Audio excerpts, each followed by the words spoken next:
Guitar players have a general aversion to changing guitar strings. Some even fear changing guitar strings. Hell, there are even myths about changing guitar strings. Like, you shouldn't take all the strings off at once. Well, today's show is dedicated to changing strings. When to do it, how to do it, and what myths and advice you should not listen to. So go ahead and grab your guitar, and let's do this thing. Hey TAC family, this is episode 307 of the Acoustic Tuesday show. A show packed full of inspiration and fun, designed to help you get more progress, fulfillment, and joy from your acoustic guitar journey. Throughout today's episode, I'll be keeping you in the loop with some acoustic news you can use, including how to use and understand a compressor for you folks that are recording at home, and a quick rundown of some highlights from the Fretboard Summit. 3 builders you absolutely must know about, period. These folks are top-notch, and I'm going to tell you all about them a little bit later. But first, grab your guitar and let's change the strings. First and foremost, let's go ahead and go over some of the tools that you will need. Some of the accoutrement. You're going to need, well, some guitar polish, your favorite kind. I'm using Gibson Pump Polish today. It's actually one of my favorite guitar polishes because of the smell. Not really a great reason, but that's the reason. You're going to need a polishing cloth, preferably a microfiber cloth. You're going to need some guitar strings. Today I'll be using Santa Cruz parabolic tension strings, the mid-tension ones. You're going to need a pencil. Yes, indeed, a pencil. You can take notes with it, but we're also going to use it while we're changing strings. You're going to need a string winder. You're going to need a tuner so you can get your strings up to pitch, and you're going to need a string cutter. This is a diagonal wire cutter, a diagonal wire cutter. You can also, D'Addario makes a great pro winder that has the string winder and the cutter within it. I left mine at home on accident, so I'm going to use the string winder wire cutter combo here. So before we dig into it, when should you change your strings? It's one of the most common questions I get. And quite simply, you should change your strings when you need it. If you look at the strings, you'll notice that they become a dull color. And it's kind of from tarnish, from sweat while you play, from general corrosion due to the environment, especially if you humidify your guitars. So it's not directly correlated to how long the strings have been on your guitar. It's really more of what they look like and how they sound. You know, just by looking at guitar strings, you can see the tarnish, you can see the dirt. That's your first indicator. The second indicator is that your guitar loses a little bit of shimmer. It doesn't have that wonderful sparkle anymore. So those are 2 indicators on when you should change your strings. It is different for everyone. I change the strings on my guitars every 2 to 3 weeks. I don't know what in my body chemistry causes the strings to pretty much rot, but they just do. I use a coated string a lot because of that, but even still, I eat through strings quite a bit. So let's go ahead and dig into changing the strings. And the first thing you got to do is remove the strings, which brings up an important myth that you need to know about. A myth that is not true. And I've seen this in the comments time after time. You should not take all the strings off of the guitar at once. That's not true. It's just not. And there's still going to be someone that comments today saying you should never do that. The only time that you should not take all of the strings off at once is if you have a resonator guitar, because you want to keep tension on the cone so it doesn't move, or if you have a guitar with a floating bridge. Think like an arch top, right? So if you take the strings all off at once on an arch top guitar, that bridge is going to fall off. It's going to move, okay? But in terms of a flat top steel string guitar, you can take all the strings off at once. It's not going to harm your instrument, and it actually provides a wonderful opportunity to clean the instrument. So first things first, go ahead and grab your string winder and let's get the strings off of your guitar. Actually, you're going to need your string winder and your wire cutter. Now, before we do this, I should say, you know, there's a lot of ways you can orient your guitar for changing strings, and I don't have anything fancy right here. I laid out some jerseys to protect the guitar, naturally, and this is just a pile of books under here. It's just literally a pile of books. The pile of books that you see on my desk for the Acoustic Tuesday show, that's what's under the neck. I just need the headstock propped up enough so that I can detune the strings and put some new strings on. So there's some neck cradles and things out there. Feel free to use those if you have them, but if not, a pillow or a stack of books covered with something soft will work just fine. So let's go ahead and take off the strings.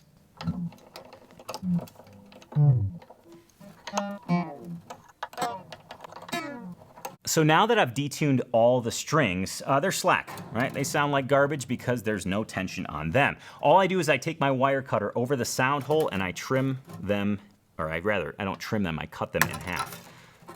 I guess not in half. I cut them over the sound hole, okay? I take these free ends, I get them out of the way, and then I go to work with the bridge end of the instrument. Now, your string winder likely has a bridge pin puller on it. You can use that. If you do, you can take the cloth and put it gently behind your bridge so that you don't do any marring or scarring of the bridge, right? That would look like this. You just take that string, the little notch in the bottom of your string winder, put it underneath the bridge pin, and pull up. Boom. You got the bridge pin out. I take the string end out and I replace the bridge pin, okay, so I know exactly which hole it goes in. But one of the beauties of taking all the strings off at once is you can just reach inside your guitar and pop the pins up. And it's a little bit harder.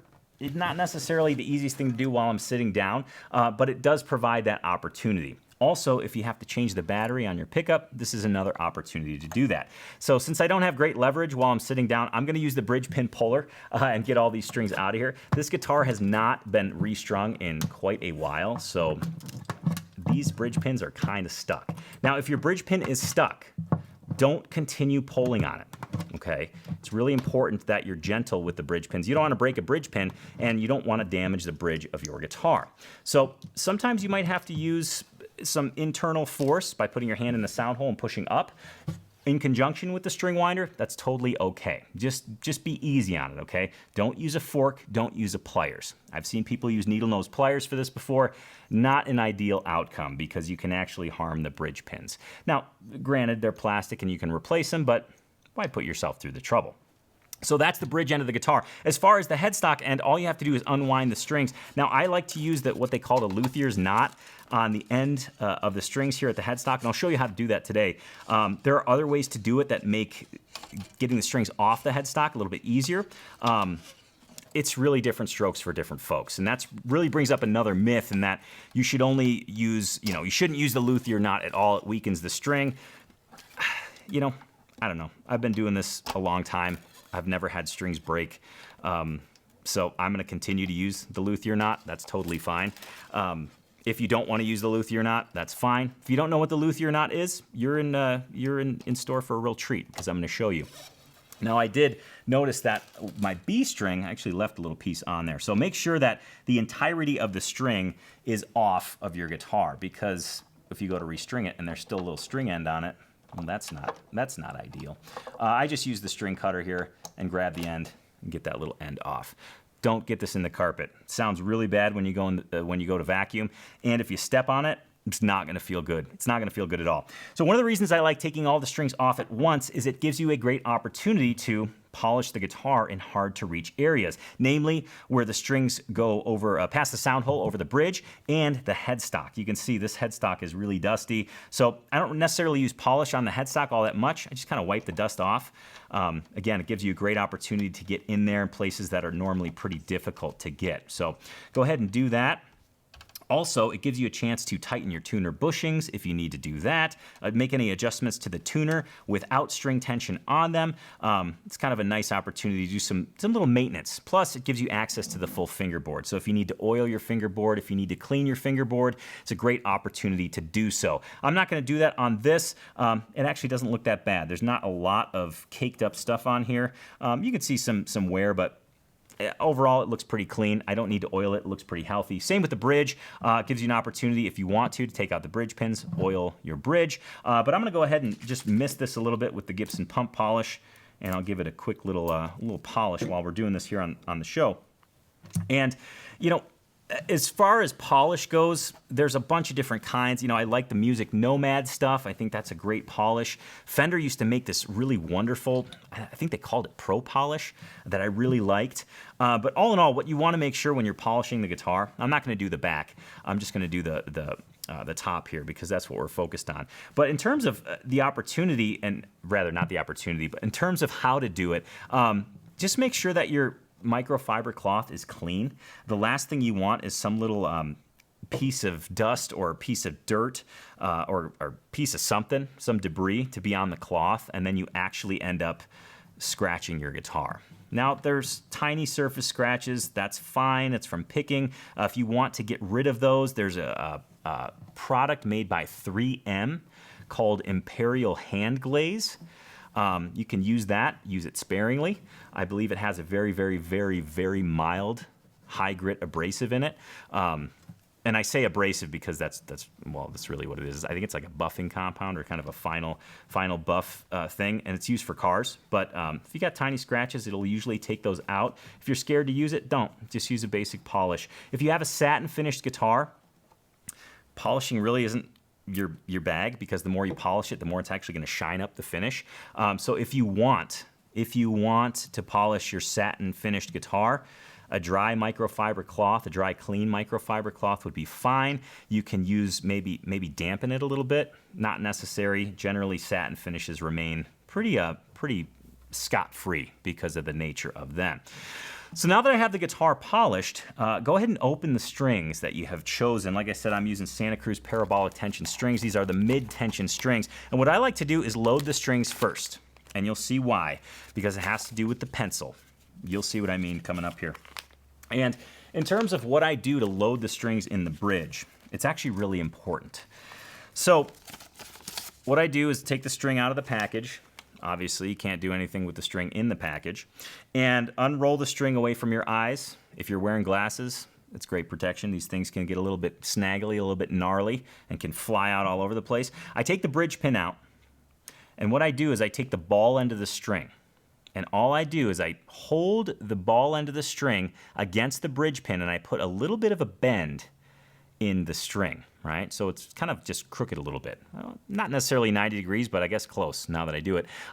Place the ball end of the string in the intended hole, put the bridge pin in, and push it down. What that bend in the string does is it allows the string ball to seat up against the bridge plate. You don't want the ball end of the string getting hung up under the bottom of the bridge pin, because when you go to tune up to pitch, then the ball end slams into the bridge plate and can cause some damage. So by bending the string just a little bit, that actually allows you to get the string seated on the bridge plate right away. A very important step, kind of one that's often overlooked, but one that shouldn't be. It's really, really important for making string changing a little bit easier. Now, when it comes to changing strings, there is some fear involved. There's very little you can do to mess up your string change, to be honest. Just go slow, one string at a time. Again, if you have an archtop guitar, if you have a resonator guitar, do not take all the strings off at once. Plain and simple. You're going to mess up the setup of your instrument. Flat top steel string guitar, you can take them off all at once. And the reason I'm saying that again is because, well, it's a very hotly contested topic. I know a lot of builders, I know a lot of luthiers, and they all take the strings off all at once. They just do. So again, on these, on all the strings, I'm just putting a subtle bend in the bottom of the string so it sits against the bridge plate nice and clean as it can. Don't force the bridge pins. You don't have to hanker down on them. You don't have to drive them like a spike. You're not building a railroad here. Quite simply, you're making sure that they are seated in the bridge. No extra pressure is necessary. The string tension actually helps keep the bridge pin seated. It's kind of ironic the way it works. But yeah, it's not, you don't have to hammer them in. Don't get a hammer, don't pound them in, don't force them in. If one of them sits a little bit high, that's totally okay, not the end of the world. And you'll notice that usually on maybe an unslotted bridge pin or something, usually on the bass strings, the thicker the string. Sometimes the bridge pins seat a little bit higher. It's not the end of the world, as long as it's in there securely, as long as the string is stable. Okay, now I got the strings seated in the bridge with the bridge pins all set up. Now it's time for the pencil. And you're gonna use this, you might have been using this to take notes, and that's totally fine. But you're gonna take the pencil and you're gonna color in the nut slots of your guitar. And the reason we're doing this is because the graphite of the pencil helps lubricate the nut slots. Why do we want that? Well, oftentimes the nut is made out of bone or some other plastic material that's soft. And when you have a wound string going back and forth through the nut slot, it actually acts as a file. And over time, it can file the nut slot deeper. Not ideal. You're gonna get some buzzing notes. You're gonna get some things that sound maybe a little bit fuzzy. It's gonna be weird. When you add pencil to the nut slots, add this graphite, it lubricates them so it's not wearing on the nut slot. It's gliding over the nut slot effortlessly. And what I like to do is just go ahead and go across the nut slot. This way I get some of that graphite dust in the slot directly. There's not really a science to this. Yes, you're going to get graphite on the nut. Don't worry. Once you string it up and bring it up to pitch, you can wipe that away. Not the end of the world. It does make a huge difference. Again, right now it's probably not looking too hot because I'm actually coloring on the nut, but the goal is to get some of that dust down in the nut slot so the strings can glide effortlessly through them. And I do it all at once. You know, I don't do it string by string. I just kind of do it all at once. That's kind of my MO when I change strings, is kind of I batch the things that are the same. Taking off the strings, putting in the strings, coloring the nut slots, and now it's time to actually string it up. And this is where a lot of folks get hung up. This is where a lot of folks kind of freak out because they're like, I don't know what to do. I don't know how much slack to put on. Some people say a lot of slack. Some people say not that much. Where's the sweet spot? This isn't an exact science. I'm going to give you some guidelines today. You're going to find other string changing videos online, and it's going to be like, this guy says different. Everybody does it a little bit differently. It's okay. Again, it's not rocket science. We're not machining anything. It doesn't have to be exact. There's just some basic guidelines that I want you to follow. So we're going to start with the low E string. And what I do is obviously go ahead and orient the tuner so that it's straight up and down, so the hole is kind of, well, I guess parallel. The channel of the tuner is parallel to the headstock. And all you're going to do is take the string end and go ahead and put it through. Okay? Don't put it in the nut slot left. Don't put it in the nut slot yet because you don't want to get rid of any of the dust that has accumulated in there. Now, what I like to do is just pull the string back a little bit to give myself tension. There's another way that you can do it, is measure up to that top string post, and that's the amount of slack. To me, that's too much. I just kind of, I guess, give it a little pull, I guess. Not exact, like I said. You just want some slack, right? You want the string to wind on itself. Now, here's the luthier's knot. Some people don't do this. That's fine. It's not the end of the world. What I do is I take the free end of the string. I put it in towards the center of the headstock. I bend it in towards the center of the headstock. Loop it around the tuner and underneath the string. Pull it tight. Once you pull it tight, you want to loop the string over itself and put a tiny little kink in it. Okay, so now, and I'm not going to use my string winder quite yet, now as you loop the string, or rather you turn the tuner, the string is going to actually loop on itself, hence locking it in place, the luthier's knot. Key thing here, you want the string to be wound to the inside of the guitar for maximum tuning stability and ultimately health of the guitar nut. If you wind it so the string is to the outside of the tuner post, it's actually going to put pressure on the nut, and I've seen nuts actually break. Get your head out of the gutter, okay? Get your head out of the gutter. I'm talking about the guitar nut. I've seen nuts break, right, if you wind it to the outside of the post. You want all your winds to be on the inside of the post, and each successive wind should go down towards the headstock. You don't want to be working towards the top of the tuner. You want to be working down towards the headstock, okay? And it's going to seem like it's a little tight, but don't worry. There's going to be a lot of tension on the string, so the string's going to move out of its way. It's going to create a nice tight, I don't know, coil or stack of string. And again, I'm not using my string winder here. I want you to see what's going on. As I get close to maximum tightness here, I go ahead and drop the string into the slot, and I just tune it a little bit. I'm not going for pitch right now. I just need the string to have a little bit of tension on it. The final step is to go ahead and trim the string end. I like to trim it as close to the string post as possible. The D'Addario Pro Winder allows you to do this way easier. Watch your eyes, because apparently string ends fly around. But I like to go as close to the post as possible. The D'Addario Pro Winder allows you to do that because it's a small cutting surface. You can really get in there. So you can use that, or you can use a basic winder. Just be careful, not a basic winder, sorry, a string cutter or wire cutter. Be careful, because this is a lot of metal. You can ding the headstock. You can scratch the headstock with a free string end. They do make headstock protectors. It's just a thin layer of plastic that sits on the headstock so you don't scratch it. If that's something that you're concerned with, certainly setting yourself up for success in that regard is really important. Now I'm going to go ahead and finish all the strings, and I'm going to show you on the G string that when you flip to the other side of the headstock, you do the exact same thing, it's just opposite. Okay, so let me go ahead and finish this side, and then we'll go to the other side of the guitar, and then we'll tune it up to pitch.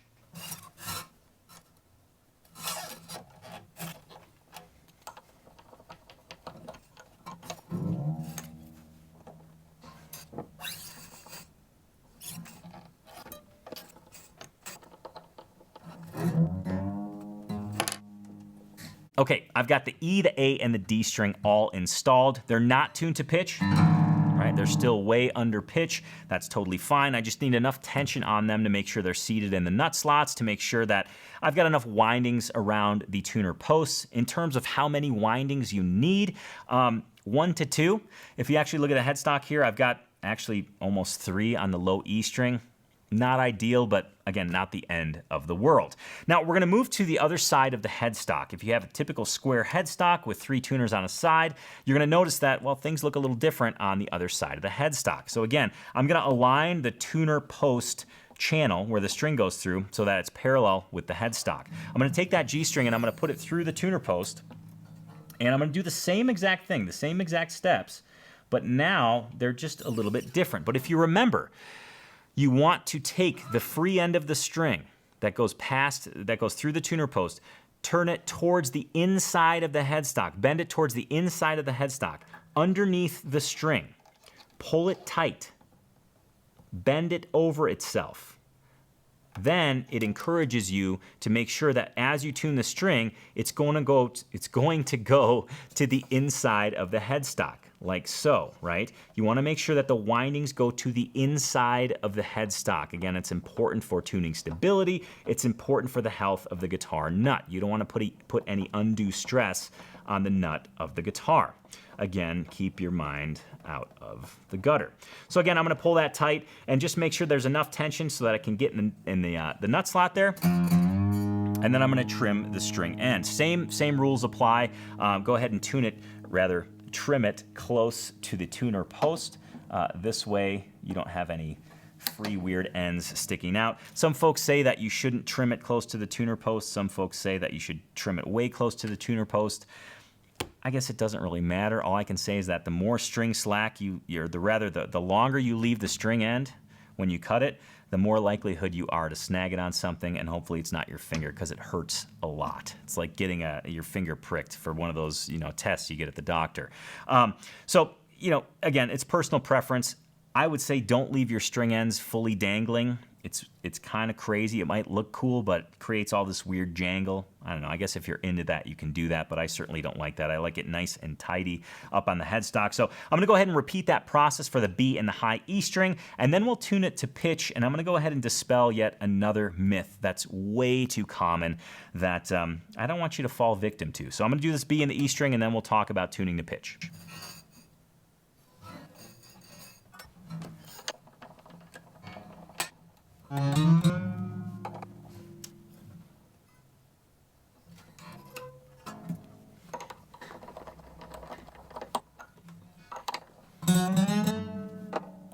All the strings are on. It is not tuned to pitch for a very specific reason. Again, I like to batch things. Everything down at the bridge, everything down at the headstock. Now we're going to tune all the strings. Now, there are some folks that say that you should tune in a specific order for the health of the neck of your guitar. I don't buy into that. It's not like we're keeping tension on one side more than the other. It's not like I'm talking for days and weeks at a time. You're not going to tune half your guitar and leave the other half slack. So I don't think it's actually that big of a deal. But all I do, flip the tuner on like you would tune your guitar normally, and just tune up to pitch. Now, you don't have to be exact this first round. In fact, you can go a little bit higher. That's totally fine, because as the strings settle, they'll kind of stretch. More on that in a second, but let's go ahead and tune this all the way to pitch. And I start from the low E string all the way down. And again, we're not talking exact right now. And another reason that I don't tune to pitch after I put the strings on is because when I start low, I know that I'm approaching the note. if I put too much tension on the string right away, I might be above my intended note. So if I go to start tuning up, the likelihood of breaking a string is pretty high if you don't know where you're at. If you know you're starting low, then you can only go higher to the note. If you are starting higher than the note by accident, well, you could break a string. So same is true for all the strings. Just tune it on up. Standard pitch.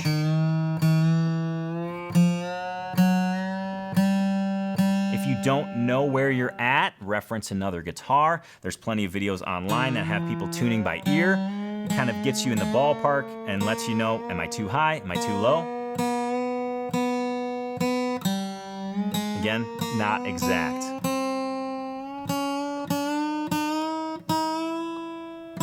So now that I have all the strings to pitch, I go back to the low E, because what you'll notice is it's almost a half step flat already. As you bring tension to your guitar neck, it starts to pull the neck forward. So when you tune it once, it's not good enough, right? Because all of a sudden, as we go string by string, there's more tension on the guitar neck. That means the neck's coming up a little bit. Not drastically, but it's getting flexed. That being the case, you gotta go through and retune it again. It'll be a little bit easier this time because you're a lot closer. And that'll actually bring me to the final step.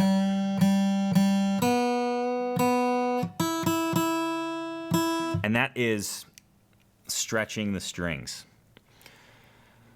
I don't like stretching the strings. I just don't. I mean, I've seen people basically hold the string at the 12th fret and pull.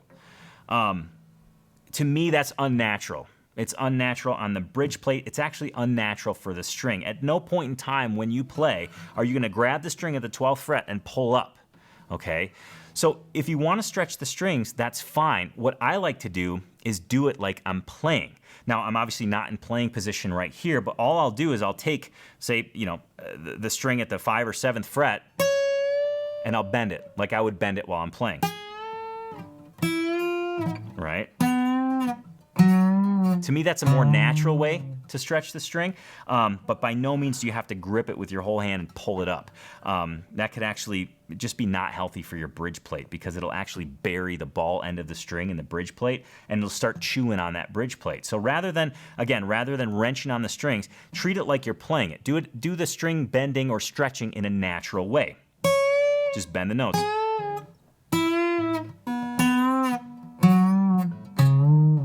And then just go ahead and retune. It's gonna take a couple of rounds to get them to settle down, but eventually they'll settle down. Now, this could take a week, right? You could tune it, you could play it, sounds good, come back to your guitar and you're like, wow, it's wildly out of tune. That's okay.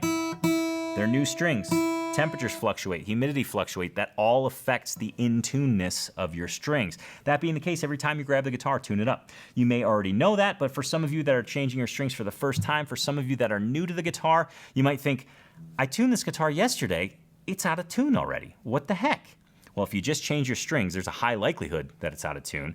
But also, again, temperature and humidity fluctuates, so that affects the tuning of your instrument as well. If your guitar is dry, generally speaking, the notes will become flat.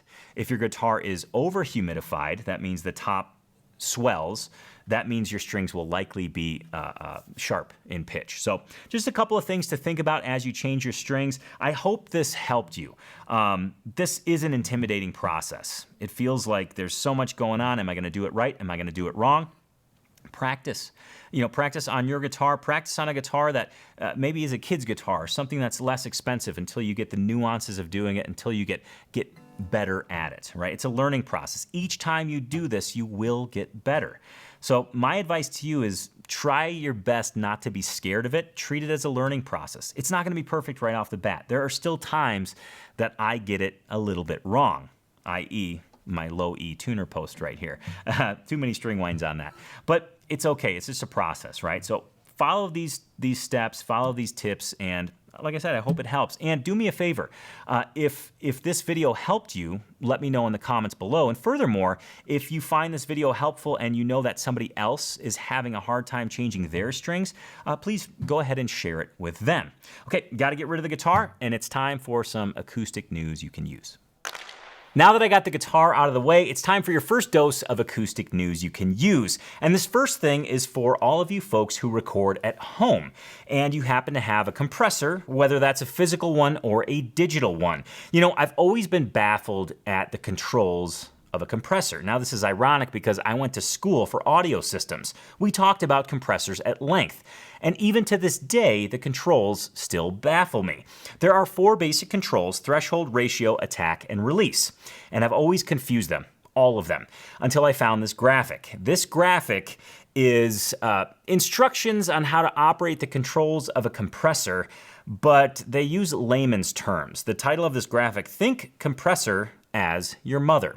Here, I'm gonna go ahead and go through each of the controls, and I think it'll help you understand what a compressor does and how to adjust it.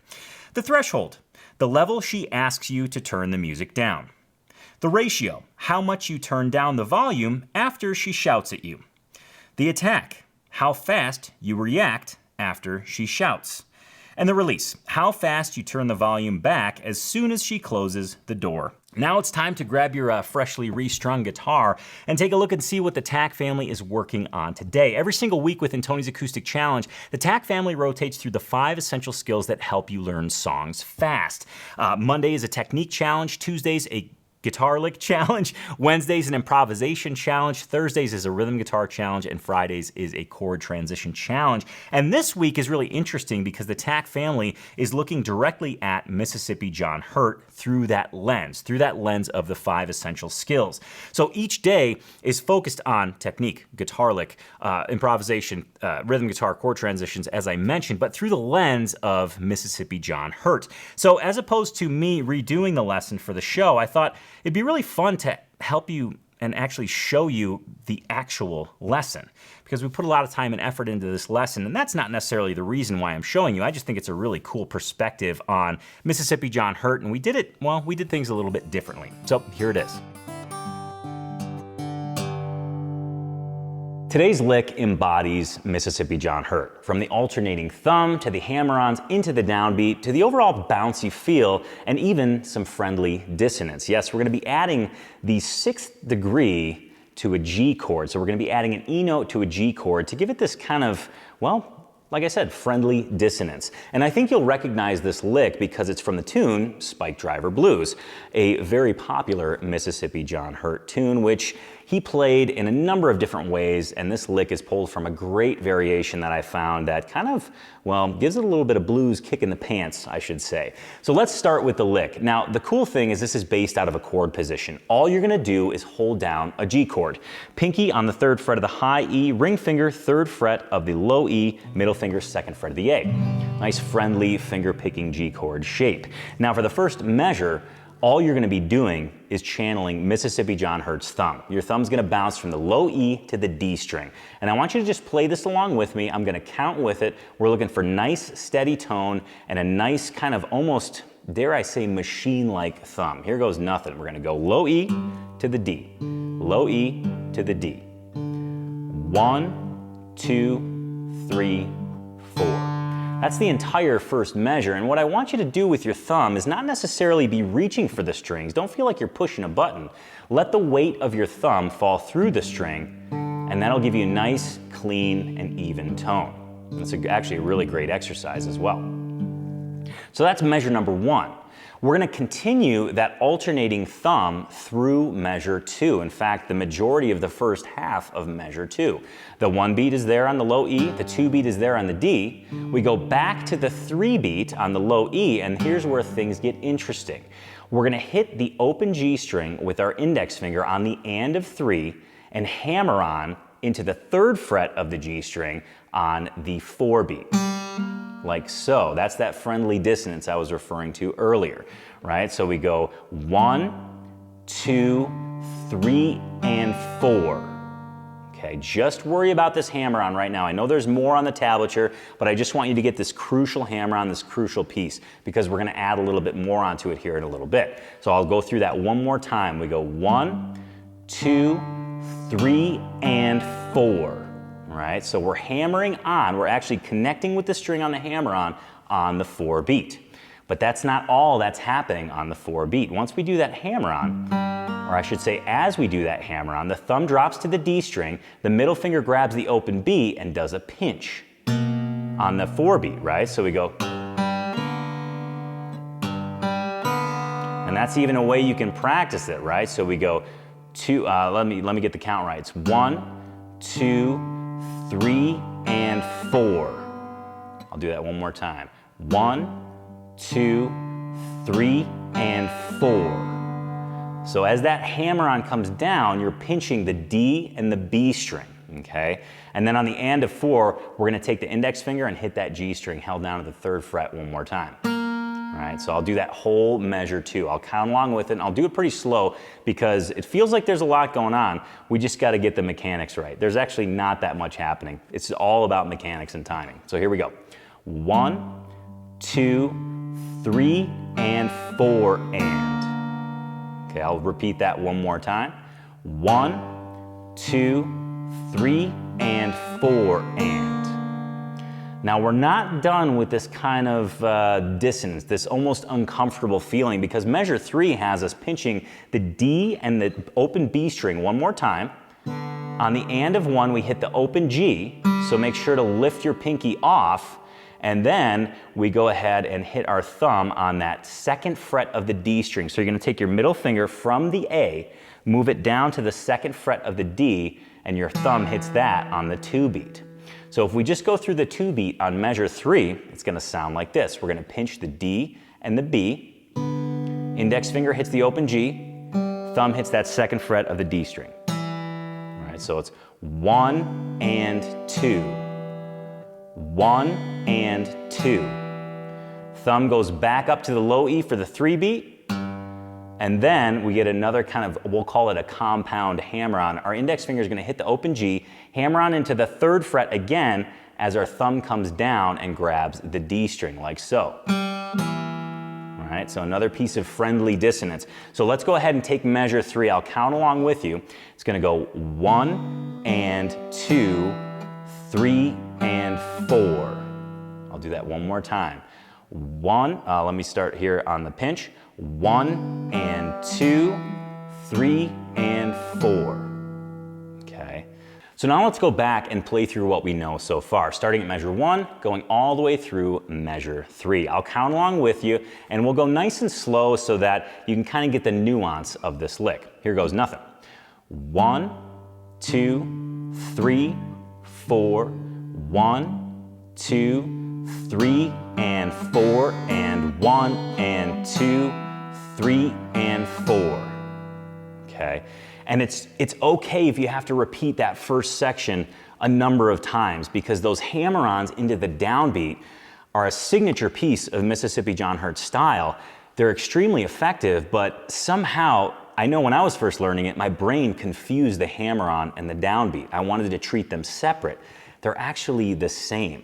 We're landing that hammer-on when the thumb goes down for the downbeat. So keep that in mind as you play through this. Okay, now we're ready for measure 4, and coming into measure 4, when you just listen to it, it feels like, whoa, what is happening? But I think you'll find as you start playing it, it's much more simple than it sounds, which is a really good thing for us, and it has that beautiful, friendly dissonance. So I want you to keep your fingers where they were at on measure 3, right? So we have our ring finger on the 3rd fret of the low E, our middle finger 2nd fret of the D, and our pinky fingers on that G string 3rd fret, okay? That's what gives us that friendly dissonance. It's kind of a beautiful yet uncomfortable sound. It's kind of signature to Spike Driver Blues and of course this lick. So this is the fretted position for this entire measure. The only thing that's going to change is at the end of the measure, we're going to lift that pinky off of the G string, okay? But we're not going to do that yet. Let's go ahead and go through the finger picking pattern. Our thumb's going to hit that low E, and then it's going to drop to the D string. From there, things get kind of, well, repetitive, but in an interesting way. So we go low E, D string, index finger activates the G on the and of 2. We pinch the D and the B string on the 3 beat. The and of 3, we activate that G string with the index finger one more time. The 4, we pinch the D and the B again. And the and of 4, we lift up the pinky and activate the open G. Okay. Now I went ahead and talked through that. It's hard to get a feel for it as I'm talking through it, so I'm gonna go ahead and count along with it, but do so slowly so that you can follow along. So we go 1, 2, and 3, and 4, and. I'll slow that down even more. It sounds like, again, there's a lot going on, but there's really not. We're only moving our fretted position once, and that's right at the tail end of the lick. So here goes nothing. 1, 2, and 3, and 4, and. 1, 2, and 3, and 4, and. Remember to lift the pinky up on the and of 4. And now we're in the clear, because measure 5 is just that alternating bass again. Low E, D, low E, D. So there you have it. This is a lick pulled directly from Spike Driver Blues, and one that, again, is based on a variation that I heard Mississippi John Hurt play, and it's just kind of, it has this wonderful momentum, and as I mentioned before, it really encapsulates Mississippi John Hurt's style. From the hammer-ons into the downbeat, from playing out of a single chord position, and also that steady, steady thumb, which if you can maintain through this entire lick, you are well on your way to emulating Mississippi John Hurt. For your second dose of acoustic news you can use, I want to highlight some of the builders that made a big impression on me at the Fretboard Summit just last weekend. And I'm going to highlight 3 of the builders here, one of which you likely know and you likely love, but I'm going to save that one to last. Now, these are not the only 3 builders that impacted me. In fact, on next week's episode, I'm going to dig into a couple more that are probably not on your radar. So, yeah, the next few episodes, I'll be divulging some information on some little-known guitar makers that you should absolutely be aware of. I mean, these folks are building top-notch, high-level, absolutely beautiful, amazing instruments. All of the adjectives I oftentimes overuse. These are truly magnificent instruments. We're going to start out in Italy. Noemi Scambri, and I hope I said her last name correctly. It's spelled S-C-H-A-M-B-R-I or E-M-B-R-I. I'm sorry for the misspelling. Noemi Scambri, Noemi Guitars, N-O-E-M-I.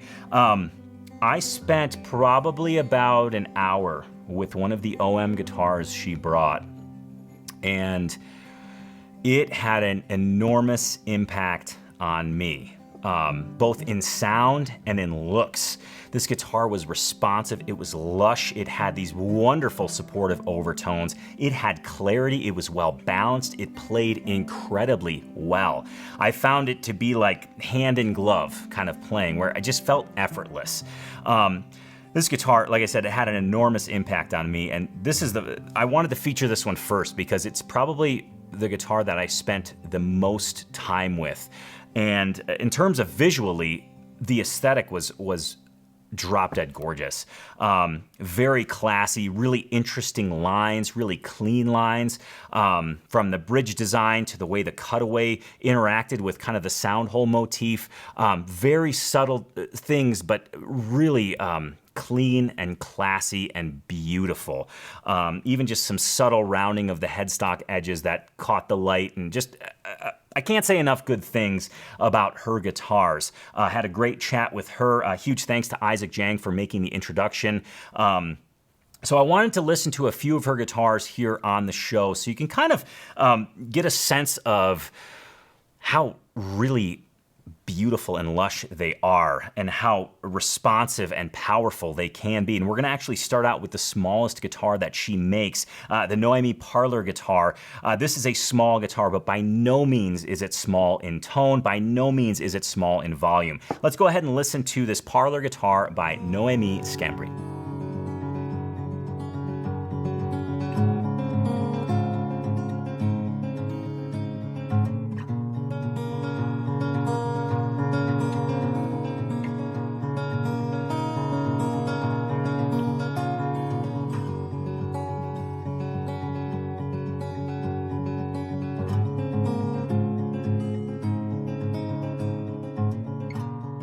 We're going to listen to one more of her instruments. We're going to take a listen to the OM model. We'll call it the big brother to the parlor guitar. Really a different instrument, but it really showcases how intricate her guitar is, how articulate her guitar is, and how lush the set of overtones that she manages to get out of the instrument. I don't know if it has to do with the way she voices the tops.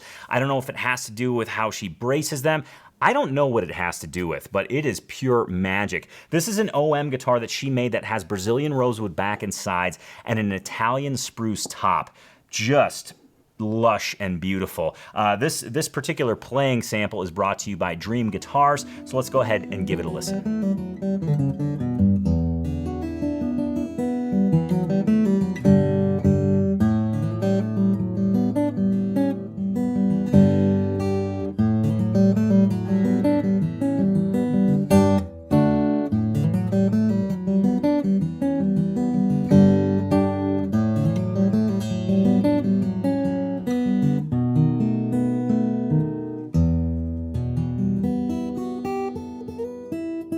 Now, it's not often you get to see a small bench luthier build a guitar from start to finish, but Stu Mack, in conjunction with Michael Bashkin Guitars, did that very thing.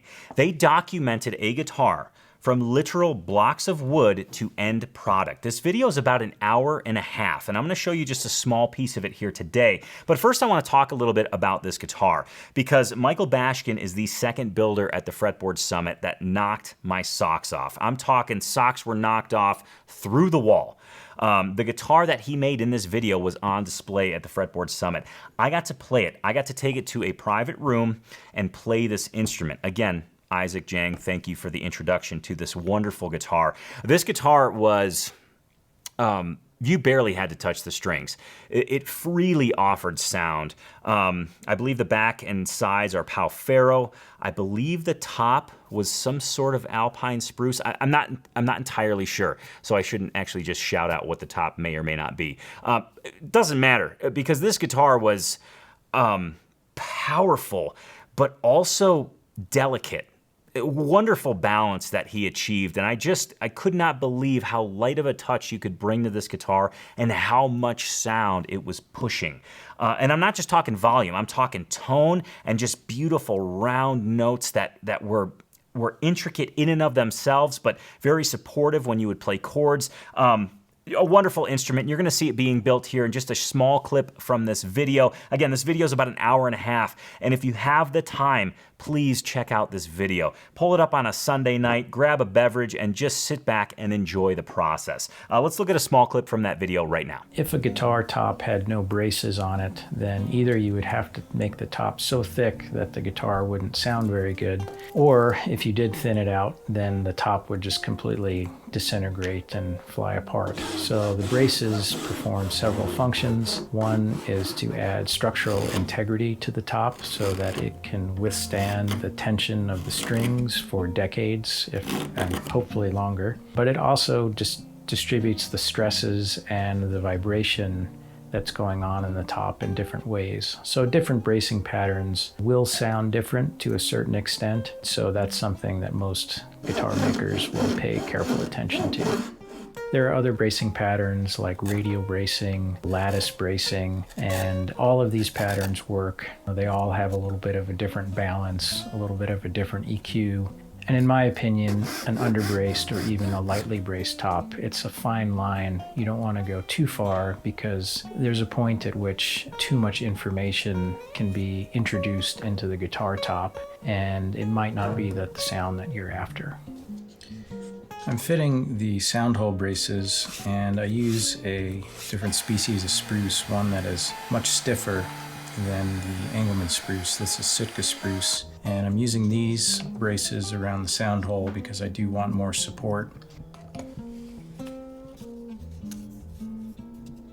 I'm going to apply the first brace to the back of the guitar, and this is called the back graft, and I use a piece of quarter-sawn spruce. In this case, the grain of the back graft is running this direction, which is going to be perpendicular to the seam of the top, and this way it acts like a stitch to reinforce that back joint.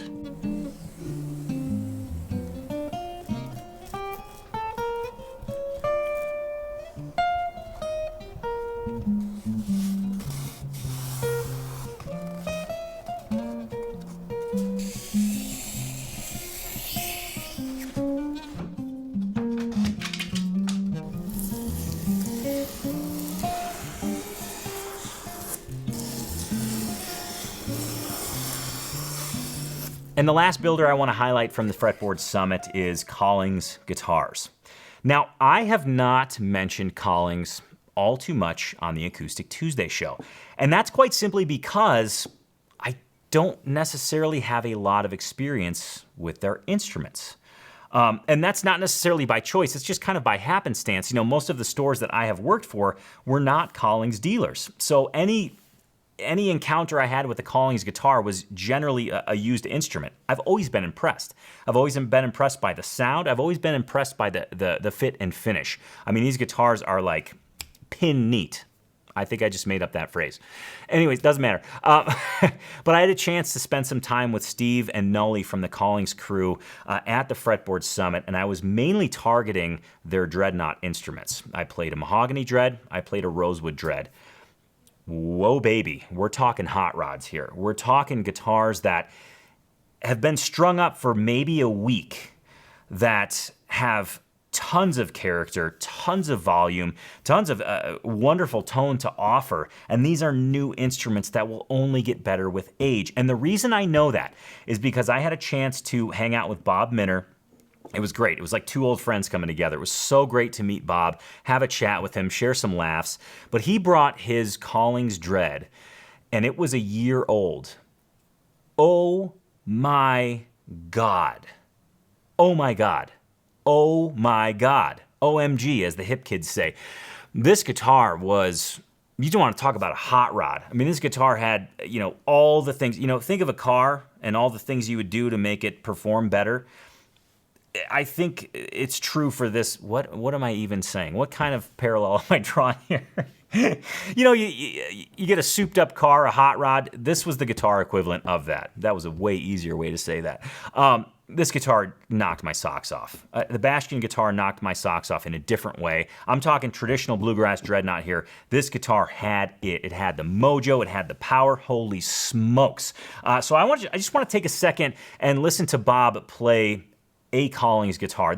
I don't believe this is the exact one he brought to the show. However, I think it's a great example of how wonderful these instruments are and how consistent they are, which is difficult to achieve when you're dealing with organic materials, you know, wood. It's all different. It all sounds different. For whatever reason, they've got the recipe to make a consistent instrument, a consistently wowing instrument. So here's Bob playing a Collings guitar.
I did an absolute horrible job of introducing that video. I quite simply introduced Bob playing a Collings guitar. I probably should have been a little bit more specific. What he was playing in that video was a wonderful slope shoulder dread, a CJ45T. And talk about lush, I mean, just a great guitar. I'm kind of hooked on the lush adjective right now, trying to bring it into the fold so I have some new adjectives. Anyways, with that, I think it's a great time to wrap up the Acoustic Tuesday show for today. But first, let's take a sneak peek into next week. And next week, we're going to have a look at the magic of learning songs and, most importantly, what could be missing from your approach. This will be a very important episode of the Acoustic Tuesday show. You likely got into guitar because you wanted to learn to play a song. But there's something that's missing. I'm almost sure of it, and that's what we're going to talk about next week on the Acoustic Tuesday show. Remember, you can catch Acoustic Tuesday every single Tuesday at 10 a.m. Mountain Time. And before I let you go, before I let you go, please do let me remind you of this. Your guitar success, however you define it for yourself, is directly related to your guitar routine. So please invest the time in developing your guitar routine and make sure to have fun every single day that you play. Thank you so much for joining me today. Thank you for sharing your time with me, and I'll see you next Tuesday on the Acoustic Tuesday show. Cheers to you, be nice, and play guitar.